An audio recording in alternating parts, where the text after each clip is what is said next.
May sakit daw si Martin Romualdez, also known as Martin Luther King. Aba, yung lusog-lusog niya, diba? Lusog-lusog niya. Paano siya nagkasakit? Nung hindi siya naakusahan dito ng pangungurakot, okay naman siya. Diba?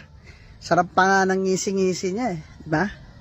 Paka flex-flex pa siya. Strong pa siya eh. Diba? Tapang mo noon. O ngayon, sumagot ka. Ba't ka nagtatago? Dati konting lang eh. Galit ka na. Takot na takot sila sa'yo. O yung mga tagapagtanggol mo dyan. Ano ba sakit niyan? Ha? Walang gamot sa ganid. At saka, ang galing-galing ng mga doktor dito sa Pilipinas eh. Hindi ka kayang gamutin. Oh. Nahihirap yan. Mr. Speaker. Speaker D. Pag binigyan mo yan ng authority to travel, baka masaldi ko ka. Hindi na yan babalik. Si Romualdez pa.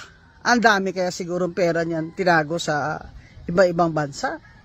Pati doon sa mga, alam mo na, yung mga Cayman Islands, ganyan, di ba? Parang hindi naman tayo sanay dyan. Sanay na tayo dyan, yung mga kurakot sa gobyerno. May mga bank account sa ibang bansa na tinatago pa nga sa hindi nila pangalan.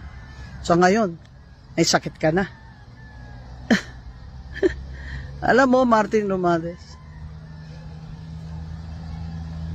yan ang parusa mo at ng anak mo at ng pamilya mo na ngayon ay tinatagurian ka ng ikaw ang pasimuno nitong lahat ng grand corruption sa budget ng bansang Pilipinas. Na ikaw ang mastermind sa lahat ng pahirap sa taong bayan at sa ating bansa. Huwag niyong payagan makaalis yan ng bansa, Speaker D. Walang sakit yan. Managot siya. Umarap siya. Managot siya. Umarap ka, Martin Romualdez.